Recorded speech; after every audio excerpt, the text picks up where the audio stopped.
우리 오늘 말씀 함께 보겠습니다. 오늘 말씀은요, 고린도전서 12장 1절에서 3절 말씀입니다.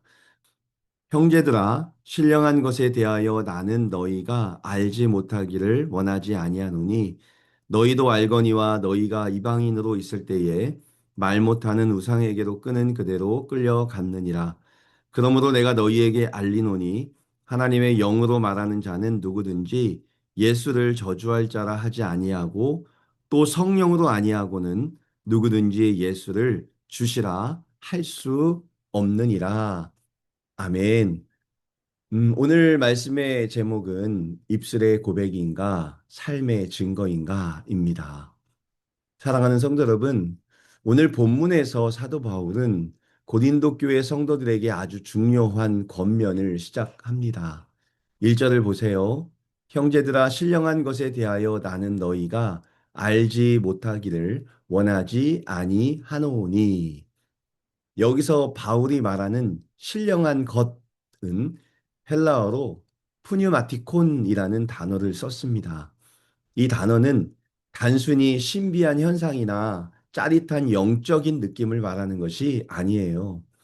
바로 성령에 속한 것들, 곧 성령께서 역사하실 때 나타나는 본질적인 일들을 말할 때 이 신령한 것들이라는 단어가 쓰입니다. 바울은 성도들이 성령의 은사나 역사에 대해 막연한 환상을 갖거나 오해하지 않기를 원했습니다. 무엇이 진짜 성령의 역사인지 분별할 수 있는 기준을 세워주기를 원했습니다. 오늘 우리도 마찬가지이죠. 우리는 늘 궁금해합니다. 과연 성령이 내 안에 계신가? 내가 성령과 함께 신앙생활을 하고 있는가? 이 질문에 대한 답이 오늘 본문에 들어가 있어요. 성령이 임한 사람에게 반드시 나타나는 현상 혹은 열매. 그래서 성령이 함께 계실 때 나타내는 열매를 통해 우리가 성령 안에 거하는가를 볼 수 있다는 거죠. 바울은 2절에서 우리가 과거에 말 못하는 우상에게로 끄는 그대로 끌려갔다라고 말하면서 분별력이 없던 시절에 대해서 이야기를 합니다. 그러나 이어지는 3절에서 결정적인 분별의 기준을 제시하죠. 3절입니다. 그러므로 내가 너희에게 알리노니 하나님의 영으로 말하는 자는 누구든지 예수를 저주할 자라 하지 아니하고 또 성령으로 아니하고는 누구든지 예수를 주시라 할 수 없느니라. 성령이 그 사람 안에 계신다면 반드시 나타나는 열매가 있다고 합니다. 그런데 그 열매는 단순히 말이 달라지는 것이 아니라 무엇을, 누구를 구분해내는 능력과 깊이 연결되어 있다라고 말하죠. 이 말씀의 의미를 이해하기 위해 제 어린 시절 이야기를 하나 들려드릴게요. 저는 어릴 적에 엄마가 세 분이나 있었습니다. 시골에서 자라다 보니까 동네 아주머니들이 저를 참 많이 이뻐해 주셨어요. 그래서 저는 광진이 형네 엄마, 은심이 누나의 엄마, 그리고 제 진짜 엄마까지 이 세 분을 다 엄마라고 불렀습니다. 어느 집에 가도 밥을 주셨고 과자도 주셨습니다. 특히 조그만 구멍가게를 댔던 광진이 형네 엄마 집에 가는 게 제일 즐거웠어요. 저는 세 명에게 다 엄마라고 호칭했습니다. 그런데 나이가 조금씩 들면서 달라졌어요. 세 분 중에 두 분에게는 더 이상 엄마라고 부를 수 없게 되었습니다. 자연스럽게 아줌마라고 부르게 되었지요. 왜 그렇게 됐냐 하면 세상을 알아가면서 아무리 나에게 잘해주고 맛있는 것을 주셔도 그분들이 진짜 내 엄마일 수 없다는 사실을 알게 되었기 때문입니다. 어릴 적에는 분별력이 없어서 이분도 저분도 다 엄마인 줄 알았지만 자라면서 진짜와 가짜를 구분할 수 있는 능력이 생긴 것이지요.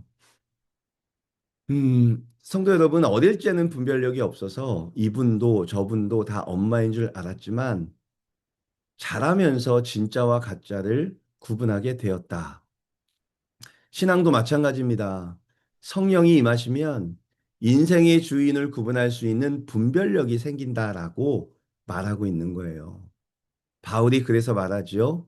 성령으로 아니하고는 누구든지 예수님을 주라 시인할 수 없는 것이다. 성령이 없이는 예수님이 나의 주인이다라고 고백할 수 없고 성령이 그 안에 계시다는 첫 번째 증거는 예수 그리스도를 진정한 나의 주인으로 고백할 수 있다라는 것을 말하는 거죠. 당시 로마에서는요, 퀴리오스라는 단어는요, 오직 황제의 것이었습니다. 그런 시대에 예수님은 나의 주님이시다, 주인이시다라고 말하는 것은 신앙 고백 이전의 반역이었습니다. 목숨을 건 도박이기도 했어요. 바울은 말합니다.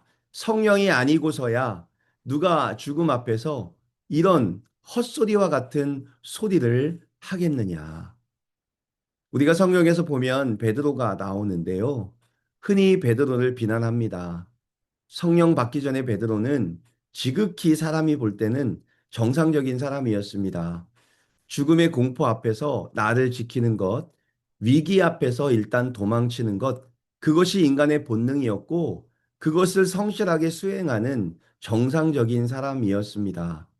예수님이 잡히시던 그날 밤에 베드로는 예수님을 세 번이나 부인하고 도망갔죠. 베드로에게 그날 밤 주인은 예수님이 아니라 자기 목숨이었다는 것을 보여줬습니다. 그러나 오순절 이후 이상한 일이 벌어지죠.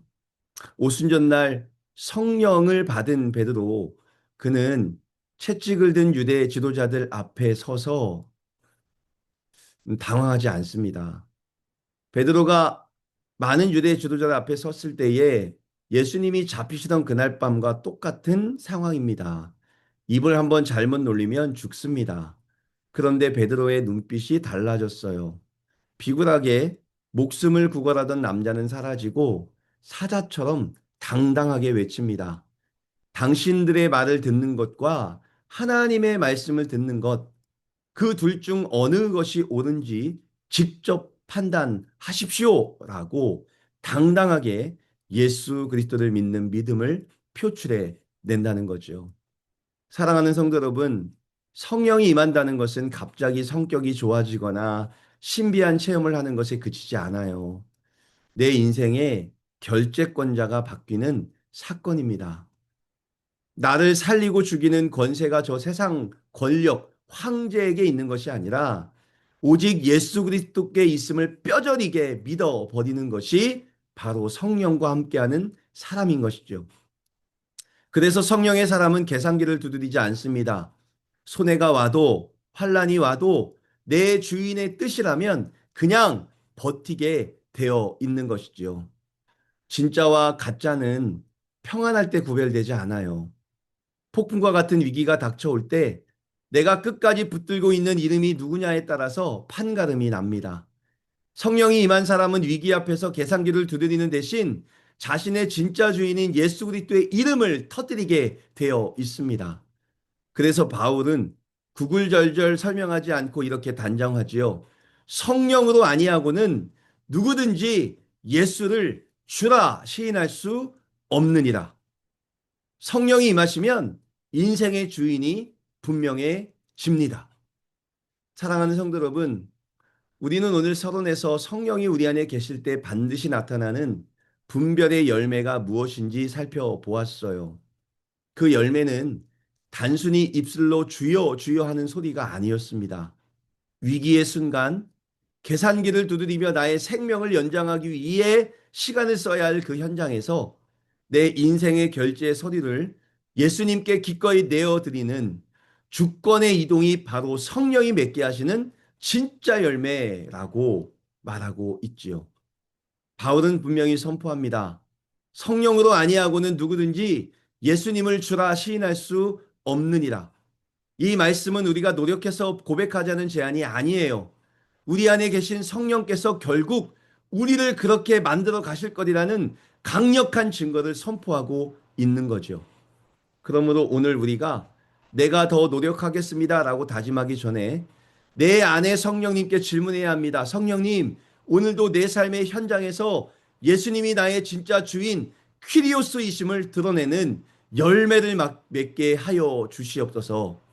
우리의 입술을 넘어 삶의 가장 치열한 자리에서 예수 그리스도를 나의 주로 증명해내는 설명의 성령의 열매가 저와 여러분의 삶에 가득하기를 예수 그리스도 이름으로 소원합니다. 오늘도 우리의 사는 그 현장에서 성령이 우리와 함께하는 역사의 증거가 우리의 삶을 통해 마음껏 증거되기를, 그 성령의 열매가 맺히기를 간절히 기도하면서 나아가는 오늘 첫 시간이 되기를 예수 그리스도의 이름으로 축원합니다.